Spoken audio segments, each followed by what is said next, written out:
Hello అందరికీ. Praise the Lord. ఎలా ఉన్నారు మీరంతా? బాగున్నారా? అయితే కొద్దిగా గ్యాప్ వచ్చిందండి. నాకు కొద్దిగా థియాలజికల్ ఎగ్జామ్స్ ఉండడం వల్ల మార్కు సువార్తను మనము కొనసాగించుకోలేకపోయాము. కానీ ఈ రోజు నుంచి నేను ట్రై చేస్తానండి మార్కు సువార్తను కొనసాగించడానికి. అయితే మనము ఈ వర్డ్ బై వర్డ్ సిరీస్‌లో మనము ఒక్కొక్క అధ్యాయాన్ని నెమరు వేసుకుంటూ వస్తున్నాం కదా! మొదటిగా మార్కు సువార్తను మొదలుపెట్టాము ఈ సీరీస్‌లో, వర్డ్ బై వర్డ్ సీరీస్‌లో. సో, నేను ఈరోజు చెప్పబోయే వీడియో మనం 8 అధ్యాయాలను పూర్తి చేసుకున్నాం. కానీ కొద్ది గ్యాప్ వచ్చింది కాబట్టి, ఆ గ్యాప్‌లో కొద్దిగా రివిజన్ లాగా మనము చేసుకుందాం. మార్కు సువార్త ఎందుకు రాయబడ్డది, లేకపోతే ఏంటో అనే విషయాలు మనం చూసుకుందాం. అంటే మొట్టమొదటిగా మార్కు అనే వ్యక్తి ఎవరంటే, అతని పూర్తి పేరు యోహాను మార్కు. మార్క్ అనేది లాటిన్ పదము. అదేవిధంగా యోహాన్ అనేది యూదా పదం అనమాట. సో, ఈయన పూర్తి పేరు యోహాను మార్కు. అయితే ఈయన గురించి అపోస్తల కార్యములు 12వ అధ్యాయము 12వ వచనములో వీరి తల్లిగారి గురించి, అంటే వీరి తల్లి అయిన మరియ గురించి అక్కడ రాయబడ్డది. ఆ సన్నివేశం మనకందరికీ తెలుసు కదండి. ఎప్పుడైతే పేతురు చెరసాలలో ఉంటారో సంఘము ప్రార్థించినప్పుడు, సంఘము ప్రార్థనకి చెరసాలలు విరగొట్టబడి పేతురు తిరిగి ఒక సమాజ మందిరానికి వస్తారనమాట. ఆ సమాజం మందిరము ఎవరిదో కాదండి, అది మరియ గారి ఇల్లు. అంటే మరియ ఎవరంటే మార్కు గారి తల్లి అనమాట. సో, ఆ సన్నివేశంలో మనకి రోదా అని ఒక చిన్నది కనిపిస్తుంది కదా, అక్కడ విశ్వాసాన్ని గురించి మనం వింటాం. సో, అదంతా కూడా మార్కు గారి తల్లి ఇంట్లో, అంటే మరియ వాళ్ళ ఇంట్లో అది జరుగుతుందన్నమాట. సో, అక్కడ మార్కు గురించి ప్రస్తావింపబడ్డదనమాట. అయితే మనం దాన్ని బట్టి చూడాల్సింది, లేకపోతే నేర్చుకోవాల్సిన విషయం ఏంటంటే, మార్కు వాళ్ళ తల్లి చాలా ఆత్మీయ పరురాలు, అదేవిధంగా సుపన్నురాలు, అంటే ధనము అన్ని ఆస్తులున్న వ్యక్తి అనమాట. సో, అయినప్పటికీ ఆమె దేవుని పట్ల ఆసక్తి కలిగి తన ఇల్లునే మందిరంగా మార్చిన స్త్రీగా కూడా మనము గమనించవచ్చు. అయితే ఈ మార్కు సువార్త అనేది రాయబడ్డ కాలము 63 ఏడీలో రాయబడ్డది. అయితే మార్కు సువార్త దాని గురించి చెప్పాలంటే, ఉన్న 4 సువార్తలలో కూడా మార్కు సువార్త మొట్టమొదటిగా రాయబడిన పుస్తకం, లేకపోతే సువార్త పుస్తకం. మత్తయి, మార్కు, లూకా, యోహాను 4 సువార్తలలో కూడా మార్కు సువార్త అనేది మొట్టమొదట రాయబడ్డ పుస్తకం అన్నమాట. అయితే అదే కాకుండా మన బైబిల్లో ఉన్న ఇతర పుస్తకాలలో, అంటే న్యూ టెస్టిమెంట్లో, అంటే కొత్త నిబంధన దాంట్లో రాసిన దాంట్లలో మార్కు కూడా ఒక కొత్త ఎర్లీగా, అంటే ముందుగా రాయబడ్డది. అంటే మనకు అన్నిట్లో పౌలు పుస్తకాలలో చూస్తే గలతీ మొదటిగా రాయబడ్డదని తెలుసు కదా. అదేవిధంగా అట్లాంటి దాంట్లలో మార్కు అనేది కూడా ఎర్లీ పుస్తకం రాయబడ్డదనమాట. సో, ఈ మార్క్ గారు, లేకపోతే యోహాను మార్కు గారు అనేవారు పౌలుకి చాలా అనుసంధానంగా, పేతురికి ఆత్మీయ కుమారుడుగా ఉంటాడనమాట. ఈయన అంతేకాదండో, ఈయన బర్నబా అనే వ్యక్తి మనకు తెలుసు కదా. పౌలు ఇంకా బర్నబాలు మొదటి మిషనరీ యాత్రలో చేసిన వ్యక్తి బర్నబా మార్క్ గారికి మేనమామ అవుతాడనమాట. అంటే మరియ వాళ్ళ తల్లి, అంటే మార్క్ వాళ్ళ తల్లి మరియ కదా, మరియ వాళ్ళ అన్న కానీ తమ్ముడు కానీ ఉండొచ్చు. సో, ఆ బర్నబాస్ గారు ఈ మార్క్‌కి మేనమామ అవుతాడు. సో, మార్క్ మేనల్లుడు అవుతారు బర్నబాస్‌కి. సో, ఆ విధంగా కనెక్షన్ ఉంది మార్కు గారికి. ఎవరైతే మన నూతన నిబంధన గ్రంథంలో ఏదైతే ఇంపార్టెంట్ ఫిగర్స్ ఉన్నాయో, అంటే పేతురు, పౌలు చాలా ఇంపార్టెంట్ ఫిగర్స్ నూతన నిబంధనలో శిష్యుల తర్వాత. సో, పేతురు కూడా శిష్యుడే, కానీ ఈ శిష్యులలో కూడా ప్రాముఖ్యమైన వ్యక్తి పేతురు ఇంకా పౌలు. సో, ఈ ఇద్దరితోనూ కూడా చాలా కనెక్షన్ ఉందన్నమాట. సో, మొట్టమొదటి యాత్రలో పౌలు, బర్నబాసు, అదేవిధంగా ఎవరు వెళ్తారంటే మార్కు గారిని కూడా పెట్టుకొని వెళ్తారనమాట. కానీ సలమీలో ఉన్నప్పుడు పౌలు గారు ఏం చెప్తారంటే, వీళ్ళకి మార్కు గారు పరిచారం చేశారనమాట. అంటే మార్కు చాలా యవనస్తుడు. యవనస్తుడు. సో, ఆ యవనస్తుడు చాలా పరిచారం చేశారు మొదటి ప్రయాణంలో. అయితే వీళ్ళు సలమీలో స్టార్ట్ చేసి అంటే వీళ్ళు అంతియోక్యలో నుంచెళ్ళి పౌలు ఇంకా బర్నబా, మార్కు వీళ్ళు అక్కడి నుంచి స్టార్ట్ చేసి సలమీలో పరిచర్యం చేయించుకున్న తర్వాత మళ్ళా కుప్రా దేశంలో ఉన్న ప్రాంతాన్ని దాటుకుంటూ పంపులియాలకు వచ్చినప్పుడు అక్కడ పంపులియాలో పెరిగేలో జాన్ మార్క్ గారు తిరిగి వెళ్ళిపోతారనమాట ఇంటికి. సో, ఎందుకు అనేది రీజన్ తెలీదు. బహుశా అక్కడున్న కష్టాలని లేకపోతే అక్కడ చేసిన కార్యాలు బహుశా భయపడి జాన్ మార్క్ గారు తిరిగి వెళ్ళిపోయారనమాట. సో, అందుకోసమే ఈ మొదటి యాత్రలో వీళ్ళు వెళ్ళిపోయినప్పుడు రెండో యాత్ర మళ్ళీ స్టార్ట్ చేస్తారు. రెండో యాత్రలో మళ్ళీ పౌలు ఇంకా బర్నబా గారు స్టార్ట్ చేసుకోమన్నప్పుడు బర్నబాకి మేనల్లుడు కదా మార్కు, ఆ మార్కుని మళ్ళీ తీసుకెళ్దామంటే పౌలు ఒప్పుకోలేదనమాట. పౌలు ఒప్పుకోకపోతే బర్నబాకి పౌలుకి అక్కడ కొద్దిగా వ్యత్యాసం అంటే డిఫరెన్సెస్ వచ్చాయన్నమాట. సో, పౌలు ఏం చేశారంటే శీలను తీసుకొని, మనం పౌలు శీలను అనే కథ వింటాం కదా, ఆ వ్యక్తిని తీసుకొని రెండో మిషనరీ యాత్ర సాగించినప్పుడు బర్నబా ఇంకా మార్కు ఏం చేస్తారంటే కుప్రాదేశం అంటే బర్నబా ఒక ఊరు అనమాట అది. సో, వాళ్ళు అక్కడికి వెళ్ళిపోవడం జరిగిందనమాట. కానీ ఈ రెండో యాత్ర అయిన తర్వాత మళ్ళీ తిమోతి గ్రంథం పౌలు రాస్తారు కదండి, తిమోతికి రాస్తూ అక్కడ మళ్ళీ మార్క్ గారిని పౌలు గారు మళ్ళీ అభినందిస్తూ, మార్కు నాకు చాలా పరిచారకుడు, నాకు చాలా మంచి సేవకుడు, అతన్ని మీరు తీసుకున్న యుద్ధకు రావాలని చెప్పేసి మళ్ళీ తిరిగి అక్కడ పౌలు గారు మార్కు గారి గురించి మంచి సాక్ష్యం ఇచ్చినట్టు చూస్తామన్నమాట. సో, ఈ మార్కు గారి గురించి కొద్దిగా ఇంట్రొడక్షన్ అనమాట మనం చూసాం ఇంట్రొడక్షన్లో కూడా. సో, ఇది ఎవరికి రాస్తున్నారంటే మార్కు గారు రోమాలో ఉన్నారనమాట. ఎక్కడున్నారు? రోమాలో ఉన్నారు. రోమాలో ఉన్నప్పుడు రోమీలకు రాస్తున్నాడు అనమాట. ఎవరికి రాస్తున్నాడు? రోమీలకు రాస్తున్నాడు. ఎందుకు రాస్తున్నాడంటే మార్కు గారు యేసు ప్రభు యొక్క అంటే సేవ పరిచర్యని చాలా బాగా వివరిస్తారనమాట. మొత్తం ఈ మార్కు గ్రంథం అంతా కూడా యేసు ప్రభుని ఒక సేవకునిగా చూపించడమే మార్కు గారి ఒక ఉద్దేశం అనమాట.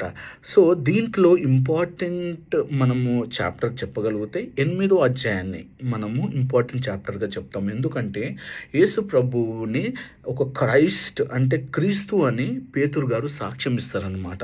సో, అది చాలా ఇంపార్టెంట్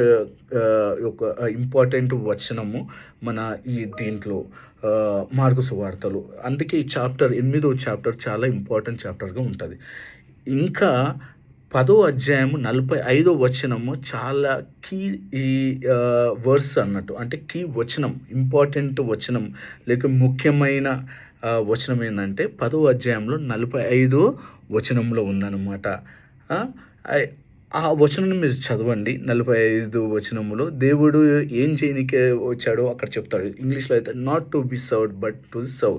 నేను ఇక్కడ పరిచారం చేయించుకోవడానికి రాలేదు కానీ పరిచారం నిమిత్తమే నేను వచ్చానని దేవుడు అక్కడ వాగ్దానం చేస్తారనమాట. 10వ అధ్యాయం 45వ వచనం.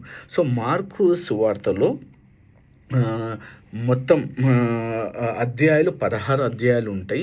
678 వచనాలు ఉంటాయండి. ఓకే, ఇది ఈ మార్కు సువార్తలో ఉన్న ఇంట్రొడక్షన్ చాలా ఇంట్రొడక్షన్ ఉంది. అంటే ఎన్ని అద్భుతాలు చేశారు, ఎన్ని చేశారు అనేది చాలా ఉన్నాయి. కానీ మనం అన్నీ గుర్తుపట్టలేము. బహుశా 18 వరకు అద్భుతాలు చేశాడని నేను రీసెర్చ్లో చూశాను. కానీ అంతకంటే ఎక్కువ కూడా ఉండొచ్చు. మీరు కమెంట్ చేయవచ్చు ఎన్ని ఉన్నాయో. అదేవిధంగా మార్కు 1వ అధ్యాయంకి అంటే మొదటి చాప్టర్ లేకపోతే మొదటి అధ్యాయంకు వెళ్ళినప్పుడు అక్కడ మార్కు మొదలుపెట్టేది ఒక టైటిల్తో మొదలు పెడతాడండి. ఏమని మొదలు పెడతాడంటే యేసుక్రీస్తు సువార్త ప్రారంభం. యేసుక్రీస్తు దేవుని యొక్క కుమారుడు లేదంటే మనుష్య కుమారుని యొక్క సువార్త ప్రారంభం అనే టైటిల్తోని స్టార్ట్ చేస్తారనమాట మార్కు గారు. సో, మార్కు గారు ఇక్కడ అతని యేసుప్రభు యొక్క జన్మం గురించి కానీ బెత్లెహేములో నజరేతులో కానీ ఏమీ చెప్పడనమాట.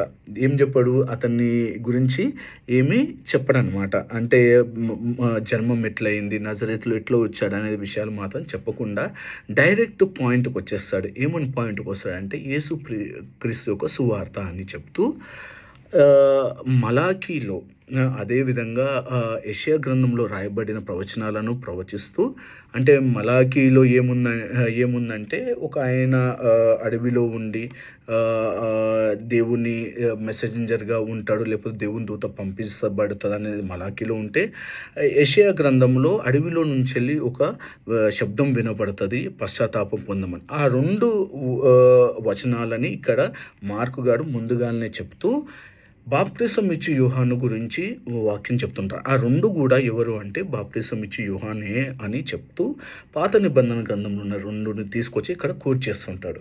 సో, బాప్టిసం ఇచ్చి యోహాను అడవిలో ఉంటూ ఒంటె చర్మం ధరించుకొని లెదర్ బెల్ట్ వేసుకొని అక్కడ అడవిలో కేకలు వేస్తుంటాడనమాట. ఏమనంటే పాప క్షమాపణ నిమిత్తము మీరు పశ్చాత్తాపపడి బాప్టిజం తీసుకోమన్నప్పుడు అడవిలో అరుస్తుంటుంటే అప్పుడు యూదియా ఇంకా యెరూషలేము నుంచి వచ్చి బాప్టిజం ఇచ్చి యోహాను చేత అందరు బాప్టిజం తీసుకుంటున్నారనమాట. అయితే ఈయన అడవిలో ఉంటున్నాడు కాబట్టి ఈయన యొక్క ఆహారము తేనె ఇంకా మిడతలు అనమాట. అయితే ఆయన బాప్టిజం ఇస్తూ చెప్తాడనమాట, నేను నా తర్వాత వచ్చే వ్యక్తికి కాళ్ళకి ఉన్న వేరును కూడా కట్టడానికి నేను పనికిరాను. నేను మీకు నీళ్ళతోని బాప్టిజం ఇస్తే ఆయన మీకు పరిశుద్ధాత్మతోని బాప్టిజం ఇస్తాడని యేసు ప్రభువు గురించి చెప్తాడనమాట. యేసు ప్రభు చాలా శక్తివంతమైన దేవుడని మొదటి అధ్యాయంలో ఫస్ట్ ప్యాసేజెస్ అంటే ఫస్ట్ వచనాలలో ఇవన్నీ ఉంటాయన్నమాట యేసు ప్రభు గురించి. అయితే యేసు ప్రభుని మార్కు డైరెక్ట్గా ఇంట్రొడ్యూస్ చేస్తూ యేసు ప్రభు నజరేత్ అంటే యేసు ప్రభు అక్కడ పెరిగాడండి. పుట్టడం అయితే బెత్లెహేంలో పుట్టిన నజరేతులో పెరిగిన తర్వాత నజరేతు నుంచి వెళ్ళి యేసు ప్రభు ఏం చేస్తాడంటే యోర్దాను నదికి వచ్చి బాప్టిజం ఇచ్చి యోహాను చేత బాప్టిజం తీసుకుంటాడు. బాప్టిజం ఇచ్చి యోహాను చేత బాప్టిజం తీసుకున్నప్పుడు పైనుంచి ఆకాశం తెరవబడి పావురం పరిశుద్ధాత్మ రూపంలో వచ్చి యేసుక్రీస్తు నీళ్ళతో బాప్టిజం తీసుకున్న తర్వాత ఈ ముగ్గురు ట్రినిటీ త్రిత్వం ఇక్కడ కనిపిస్తుంది. పైనున్న దేవుడు ఏమంటాడంటే ఇతనే నా ప్రియ కుమారుడు, ఇతని అందు నేను సంతోషిస్తానని ఆ శబ్దం వినిపిస్తుంది. అయితే పరిశుద్ధాత్మ వెంటనే యేసు ప్రభువుని అరణ్యంలోకి తీసుకెళ్ళి 40 రోజులు అక్కడ ఉంచుతారనమాట. యేసు ప్రభు అక్కడ 40 రోజులు ఉన్నప్పుడు అక్కడ యేసు ప్రభు ఎన్నో శోధనలు పడతారనమాట. మార్కు గారు ఆ శోధనల గురించి చెప్పరు, కానీ శోధనలు పడతారని చెప్పడం మాత్రం అక్కడ విన్నాం. దాని తర్వాత శోధనలు పడిన తర్వాత ఆయనకి ఎవరు పరిచయం చేశారంటే ఇక్కడ అడవి మృగాలు పరిచయం చేశారంట. దేవదూతలు అతనికి పరిచయం చేశారు. ఎప్పుడైతే ఈ శోధన నుంచి వెళ్ళి అతను జయించాడో వీళ్ళందరూ కూడా అతనికి పరిచారం చేశారనమాట. ఇంతలో ఈ బాప్టిజం ఇచ్చి యోహానుని హేరోదు రాజు తీసుకెళ్ళి బంధిస్తాడనమాట. బంధించిన తర్వాత యేసు ప్రభు యొక్క పరిచర్య స్టార్ట్ అవుతుంది. సో యేసు ప్రభు పరిచర్య మొదటి అధ్యాయం 16 వచనంలో ఏమంటాడంటే మొదలు పెడుతూ ఏమంటాడంటే ఇది మంచి సువార్త, దేవుని యొక్క రాజ్యము వస్తున్నది, మీరు పశ్చాత్తాపం పొందండి అని చెప్తాడనమాట. ఇది కూడా చాలా ఇంపార్టెంట్ వర్స్ అనమాట. ఎందుకంటే దేవుడు మొట్టమొదటిగా ఏం మాట్లాడాడు అతను పరిచర్యలో అంటే ఇదే, దేవుని రాజ్యము సమీపముగా ఉన్నది, మీరందరూ బాప్టిజం తీసుకొని నూతనంగా మీరు బాప్టిజం పొందండి అని చెప్పి యేసు ప్రభు వాళ్ళకి మినిస్ట్రీ స్టార్ట్ చేస్తూ మొట్టమొదటిగా యేసు ప్రభు ఏం చేస్తారంటే గలిలియ సముద్రం అంటే యోర్దాను నదిలో బాప్టిజం తీసుకుంటే ఉత్తరాన గలిలియ ఉంటుంది. ఇది యోర్దాను నది అంటే ఇక్కడ పైన ఏముంటుంది గలిలియ ఉంటుంది. సో ఇక్కడ నుంచి ఇక్కడ ట్రావెల్ అయ్యి యేసు ప్రభు వారు శిష్యులని ఎన్నుకోవడం జరుగుతుంది అనమాట. సో 4 శిష్యులని మొదటి అధ్యాయంలో ఎన్నుకుంటాడు యేసు ప్రభు వారు. 4 శిష్యులు. మొదటి శిష్యుల పేరు తెలుసు కదండి, సిమియోను, దాని తర్వాత ఏంది ఆంద్రేయ, ఇద్దరు ఎన్నుకుంటే వాళ్ళు ఏం చేస్తుంటారు, వాళ్ళ చేపలు పడుతుంటారు. They're casting their nets. So దేవుడు ఏమంటాడంటే మిమ్మల్ని నేను మనుషులు పట్టుజారులుగా చేస్తానంటాడు. కొద్ది ముందుకు వెళ్ళిన వెంటనే ఏమవుతుంది, యేసు ప్రభు మళ్ళీ జబదీయ కుమారులైన యోహానును యాకోబును ఎన్నుకుంటాడనమాట. ఎన్నుకున్నప్పుడు వాళ్ళు అక్కడ దాకా వాళ్ళ వలలు బాగు చేసుకుంటుంటే ఆ వలలు బాగు చేసుకుని పక్కన పెట్టి వాళ్ళ తండ్రి అయిన జబదీయను తీసుకెళ్ళి అతను వాళ్ళ సేవకునికి అప్పగించి పడవలో వీళ్ళు యేసు ప్రభును వెంబడిస్తారనమాట.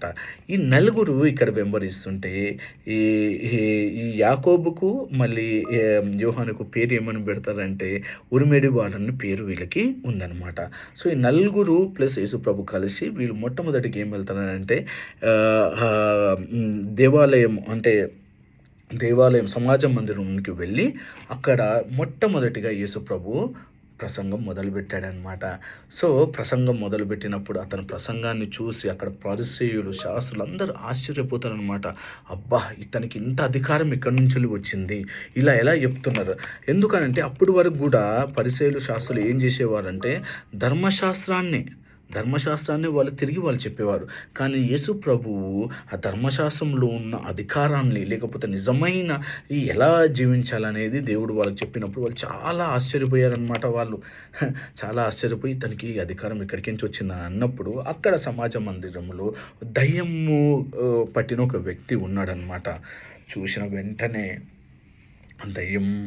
ఆ మనిషి రూపంలో ఉన్న దయ్యం అంటుంది, నువ్వు చాలా పరిశుద్ధుడైన దేవునివి, నువ్వు మమ్మల్ని చంపనీకి వచ్చావా? నీకు మాతోని ఏం పని అని అంటుందన్నమాట. అంటే మొట్టమొదటిగా మార్కు సువార్త ప్రకారం యేసు ప్రభుని దయ్యాలు ఎరిగాయి. అది మీరు నోట్ చేసుకోవాలి. ఎందుకంటే ఆ సమాజ మందిరంలో ఉన్న ఆ వ్యక్తి లోపల ఉన్న దయ్యాలు మాట్లాడుతున్నాయి అన్నమాట. అయితే దేవుడికి చాలా అనిపించుండొచ్చు. దేవుడు అసలు తను క్రైస్తవుని, లేకపోతే తను అంటే క్రీస్తుని అని తెలిస్తే ప్రజలందరూ వచ్చేస్తారనమాట. వచ్చేసి చేస్తారు. సో, దేవునికి అది అస్సలు ఇష్టం లేదు. వెంటనే దేవుడు ఏమన్నాడంటే, నోర్మై ఇతని నుంచి విడిచి వెళ్ళిపో అన్నప్పుడు ఆ మనిషిని విడిచిపెట్టి వెళ్ళిపోగానే మనిషి విలవిలలాడి అతన్ని విడిచి వెళ్ళిపోయిందనమాట. వెళ్ళిపోయిన తర్వాత అక్కడ ఉన్న వాళ్ళు మళ్ళీ పరిశీలిసి అసలు ఏంది ఈ బోధ ఏంది, ఈ అధికారముతో ఈయన దయ్యాలు కూడా వెలగొడుతున్నారని ఆశ్చర్యపడ్డారంట. దాని తర్వాత యేసు ప్రభు వారు పేతురు వాళ్ళ ఇంటికి రావటం జరిగింది. పేతురు వాళ్ళ ఇల్లు కపెర్నహూములో ఉంటుంది. పేతురు వాళ్ళ ఇల్లు అంటే అత్తగారి ఇల్లు అనమాట. పేతురు వాళ్ళ అత్తగారి ఇల్లు. సో, పేతురు అత్తగారి ఇంట్లో ఉంటున్నాడు. సో, పేతురు వాళ్ళ అత్తగారి ఇంటికి రాగానే వాళ్ళ అత్త చాలా జ్వరంతో బాధపడుతున్నప్పుడు యేసు ప్రభు ఆమె గురించి ముట్టి ఆమెను బాగు చేశారు. ఇది మొదటి హీలింగ్. మొదటి అధ్యాయంలోనే మొదటి దయ్యం వెళ్ళగొట్టుట చూసాం. రెండవదిగా మొదటిగా యేసు ప్రభు స్వస్థపరచడం ఎవరిని చూశారంటే పేతురు యొక్క అత్తమ్మని మనము బాగు చేసినట్టు చూసాం. వాళ్ళ అత్తమ్మ కృతజ్ఞతతో వాళ్ళకి ఆ రోజంతా కూడా ఏం చేసిందంట, పరిచారం చేసిందనమాట. ఇది వినగానే వెంటనే అక్కడ ఉన్న వాళ్ళు అనేకులు పేతురు వాళ్ళ ఇంటికి వచ్చారు. ఎందుకంటే దయ్యాన్ని వెళ్ళగొట్టాడు కదా సమాజ మందిరంలో. అదేవిధంగా పేతురు అతను బాగు చేసిన వెంటనే న్యూస్ వెళ్ళిపోగానే అందరూ వచ్చేసరికి దేవుడు అక్కడ అనేకులను ప్రార్థించి వాళ్ళని దయ్యాలను వెళ్ళగొట్టడం, స్వస్థపరచడం మనం చూసాం. అదేవిధంగా ఉన్నాయన్నమాట. అయితే దేవుడు ఆ రోజు అక్కడే ఉన్నప్పుడు తిరిగి ఉదయాన్నే లేచినప్పుడు పేతురు యేసుప్రభు గురించి చూసి యేసుప్రభు లేడు అక్కడ. యేసుప్రభు గురించి వెతుకుతున్నప్పుడు యేసుప్రభు దూరం అరణ్యంలో దేవునితో ప్రార్థన చేస్తున్నాడు అనమాట. అప్పుడు పేతురు వచ్చి, ప్రభువా నువ్వు ఇక్కడ ఎందుకున్నావు అంటే, నేను ఇందు నిమిత్తమే కదా వచ్చింది, ఓన్లీ ఒక ప్లేస్ కోసం నేను రాలేదు. మనం ఇక్కడ ఉన్న ప్లేసెస్ అన్నీ గలిలియా మొత్తం తిరిగి సువార్తను ప్రకటిద్దామని అన్నప్పుడు దేవుడు అనేక సమాజ మందిరంలోకి వెళ్ళి అనేకులను స్వస్థపరిచి అనేకుల గురించి ఏం చెప్పాడంట, వాక్యం చెప్పాడనమాట. సో, ఈ విధంగా దేవుడు కపెర్నహూములో దయ్యాలను వెలగొట్టుట, శిష్యులను ఏర్పాటు చేసుకోవడం ఇదంతా కూడా మొదటి అధ్యాయంలో ఉందన్నమాట. రెండో అధ్యాయంకి వచ్చేసరికి కపెర్నహూములో పేతురు వాళ్ళ ఇంటిలో అంటే అత్తగారి ఇంట్లో ఉన్నప్పుడు యేసు ప్రభు కూర్చొని బోధ చేస్తుంటే చాలామంది వచ్చారు. అసలు ఉసుకి ఇట్లా పడేస్తే కూడా కింద పడదేమో అంతమంది ఉన్నారనమాట. అయితే ఒక నలుగురు స్నేహితులు వాళ్ళ యొక్క స్నేహితుడికి మంచం మీద వేసుకొని టింగ్ టింగ్ టింగ్ టింగ్ టింగ్ అని వస్తున్నారు అనమాట. మంచం వేసుకొని. సో, ఆ పక్షవాయువు గల వ్యక్తి అనమాట. అతను లేవలేని పరిస్థితుల్లో బెడ్ మీద ఉన్నాడు. పక్షవాయువు గల వ్యక్తిని తీసుకొని వచ్చి చూస్తే వాళ్ళందరూ చూసి ఇక్కడ అందరు జనాలు ఉన్నారు ఎలా అని చెప్పేసి వాళ్ళకు ఒక చక్కటి ఆలోచన వచ్చింది. వాళ్ళు ఏంటంటే మేడ మీదకి వెళ్ళి కప్పుని విప్పి తాడులు కట్టి కిందికి పంపించారనమాట. యేసుప్రభు చూసి ఏంది వీళ్ళ విశ్వాసం ఏంది, వీళ్ళది ఏంది అని చెప్పేసి చాలా ఆశ్చర్యపడి యేసుప్రభు ఏమన్నాడంటే, నీ యొక్క అక్కడ ఇంకెవరు ఉన్నారు, పరిసయ్యులు కూడా ఉన్నారు అక్కడ. మీరు చూస్తే అక్కడ పరిసయ్యులు ఉన్నారు. సో, యేసు ఏమన్నాడంటే, నీ పాపాలు క్షమించబడ్డాయి అని అంటాడనమాట. అంటే ఆశ్చర్యం అనిపిస్తుంది కదా. అతను వచ్చింది పక్షతాపం అంటే పక్షవాయువు గల వ్యక్తికి వచ్చినప్పుడు నీ పాపాలు క్షమింపబడ్డాయి అన్నప్పుడు అక్కడ ఇంకా కోపం వచ్చేసిన పరిస్థితులు. నువ్వు అంటే వాళ్ళు ఇది దేవదూషణ కింద కన్సిడర్ చేస్తారు కదా. ఎవరైనా పాపాలు క్షమిస్తున్నారంటే అది ఎవరికి, దేవునికి ఒక్కనికే అధికారం ఉంది. ఈయన ఏంటి దేవుడిలాగా చెప్తున్నాడు, ఈయన దేవుడా అనుకోని పరిసయ్యులకు శాస్త్రులకు చాలా కోపం వచ్చిందండి. యేసుప్రభు మీద కోపం వచ్చి యేసుప్రభుని అడిగిన వెంటనే యేసుప్రభు ఏమన్నాడంటే, అతన్ని పాపాలు ఎల్లగొట్టడం ఈజీయా? లేకపోతే అతను స్వస్థతపరచడం ఈజీయా?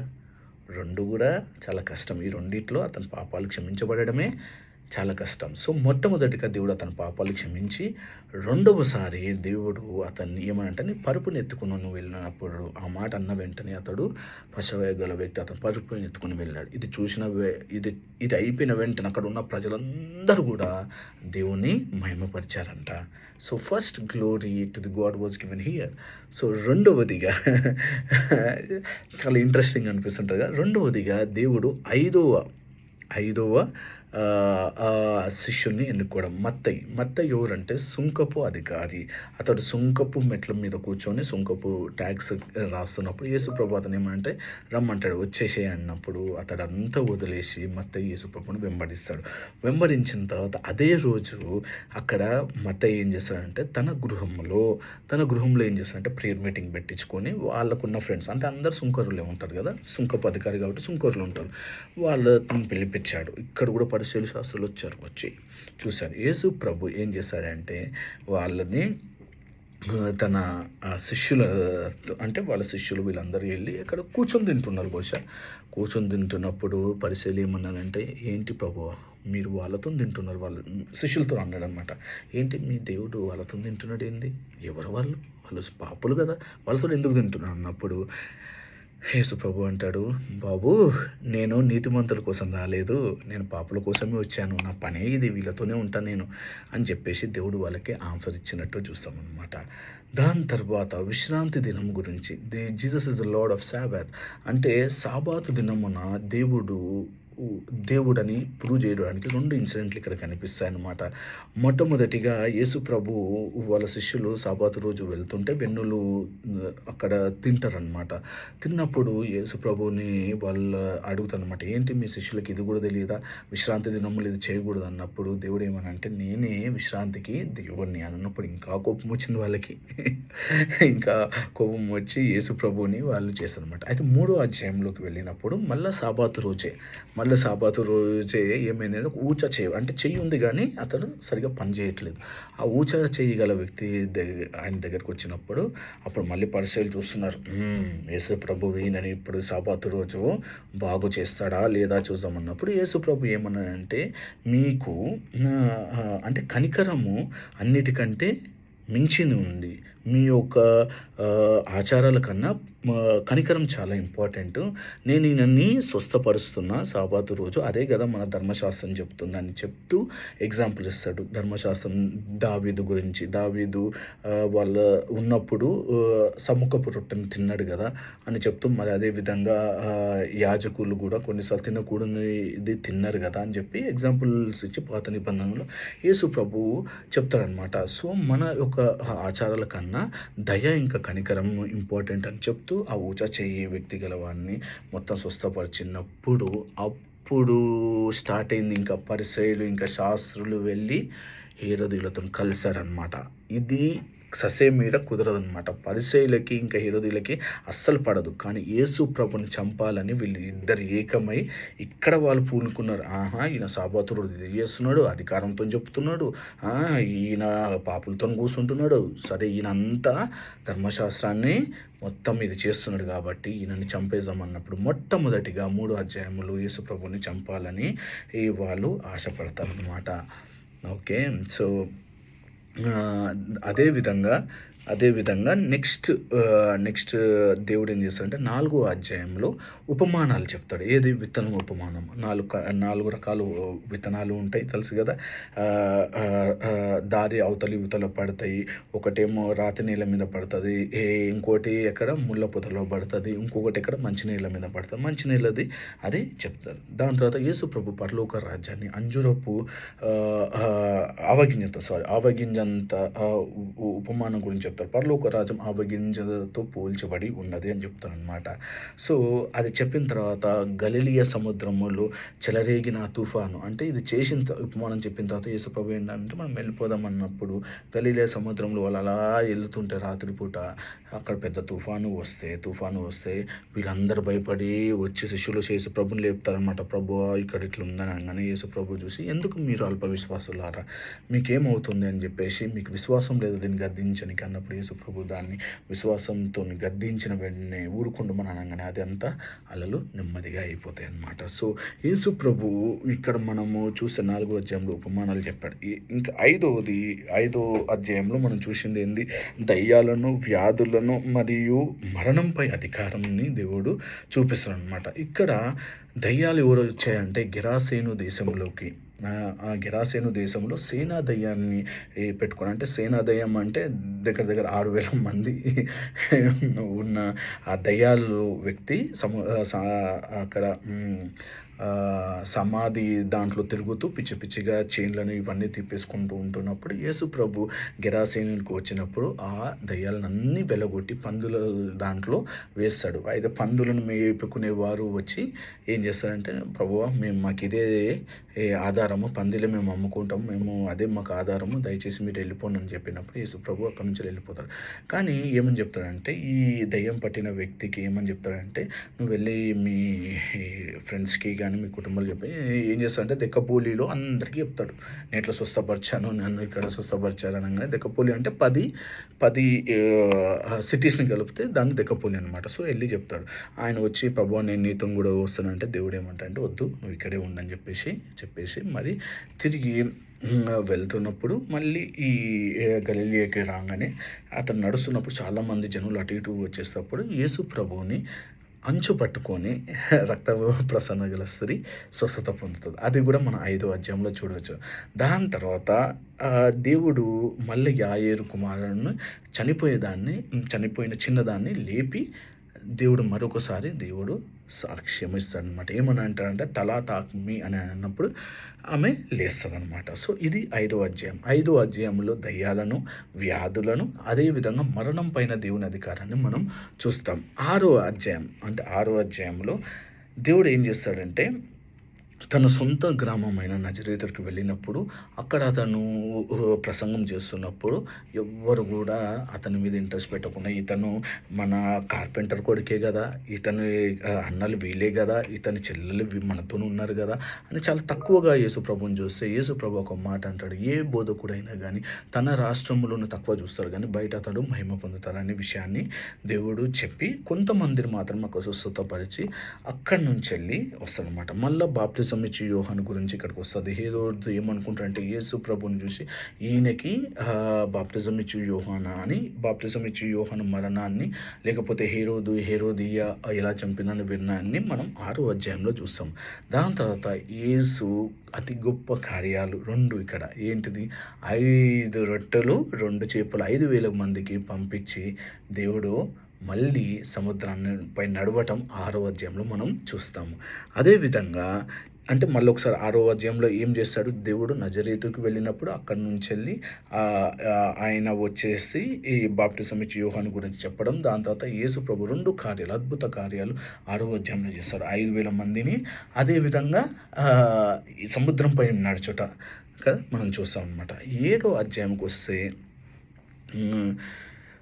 7వ అధ్యాయంకి వస్తే దేవుడు చూపిన ఏది అన్యజనులకి, అంటే ఇక్కడ వరకు దేవుడు ఇక్కడిక్కడే తిరుగుతున్నారు కానీ ఇప్పుడు దేవుడు ఏం చేస్తున్నాడు అంటే స్లైట్లీగా అతన్ని విస్తారం చేస్తున్నాడు అనమాట.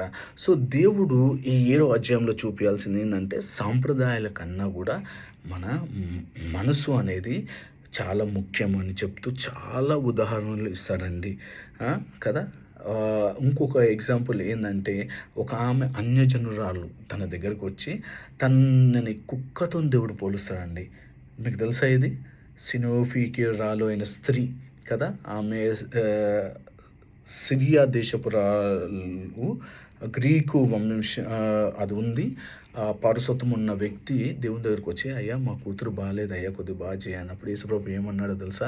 ఇక్కడ నా పిల్లలకున్నాయమ్మా మీకు ఎట్లా ఇస్తామన్నప్పుడు, నేను కుక్క పిల్లని కదా అయ్యా మమ్మల్ని దీవించు అన్నప్పుడు, ఆయన ఆ విశ్వాసాన్ని చూసి నువ్వు వెళ్ళమ్మా నీ కూతురు బాగుపడ్డది అనేది అద్భుతమైన విశ్వాసాన్ని, అంటే అన్యజనులను దేవుడు ఇక్కడ వేరు చేసినప్పటికీ మళ్ళీ తిరిగి వాళ్ళకున్న దేవుని యొక్క ప్రేమను ఆమెను టెస్ట్ చేసి ఆమెను వాళ్ళ కూతుర్ని చేశాడనమాట. అదేవిధంగా దేవుడు మళ్ళీ దెక్కపోలికి వస్తాడనమాట. దెక్కపోలి ప్రాంతంలో చెవిటివాడు గలే ఒక వాడు ఉండి సరిగ్గా మాట్లాడలేకపోతున్నాడు. చెవిటివాడు మళ్ళీ మాట్లాడలేకపోతున్న వ్యక్తిని కూడా దేవుడు ఏం చేస్తాడంటే స్వస్థపరుస్తాడు. ఇది 7వ అధ్యాయంలో. 7వ అధ్యాయంలో ముఖ్యమైన మనం సన్నివేశాన్ని చూస్తే, ఆ సినేపికురాలు అయిన స్త్రీని దేవుడు ఏం చేస్తాడంటే వాళ్ళ కూతుర్ని బాగు చేస్తాడు. దాని తర్వాత దెక్కపోలికి వచ్చిన తర్వాత చెవిటివాడు మాట్లాడలేని వ్యక్తిని ఏం చేస్తాడంటే దేవుడు స్వస్థపరిచాడు. 8వ అధ్యాయము మనము చూస్తే 4,000 మందికి భోజనాలు పెట్టి, మరి పేతురు యొక్క సాక్ష్యం, కన్వర్సేషన్, నువ్వు క్రీస్తువు, నువ్వు మెస్సయ్య అనేది మనము చూస్తామన్నమాట. దాని తర్వాత యేసు ప్రభు మొట్టమొదటిసారిగా సిలువ గురించి చెప్పింది ఇక్కడే అండి. యేసు ప్రభు తను ఎందుకు వచ్చాడో 8వ అధ్యాయంలో మొదటిసారిగా వాళ్ళకి చెప్తాడు. ఎప్పుడైతే పేతురు నువ్వు క్రీస్తు అనగానే దేవుడు తన మరణాన్ని పునరుత్థానాన్ని వాళ్ళు చెప్పిన వాళ్ళు నమ్మలేకపోతారండి. ఇది మనం చూసాము. ఇన్ని రోజులు మనం 1 నుంచి 8వ అధ్యాయం వరకు రివిజన్ చేశాము. రేపు మరొక ఎపిసోడ్లో మనం ఏం చేద్దామంటే 9వ అధ్యాయాన్ని చూస్తాము. సో ఇది మీకు ఒక రివిజన్ లాగా ఉంటుందని ఈ ఈ వీడియో తీయడం జరిగిందండి. సో దేవుడు మిమ్మల్ని, మీ కుటుంబాన్ని దీవించి ఆశీర్వదించాలని కోరుకుంటూ, ఇవన్నీ కూడా మీరు నోట్స్లో రాసుకుంటే మీకు ఉపయోగపడి మిమ్మల్ని పరిశుద్ధాత్మ దేవుడు మిమ్మల్ని ముందుకు కొనసాగించి ఇంకా ఆత్మీయంలో ఎదగాలనే కోరికతోనే నేను ఇవన్నీ చెప్తున్నానండి. సో దేవుడు మిమ్మల్ని, మీ కుటుంబాన్ని దీవించును గాక. Thank you and have a good day.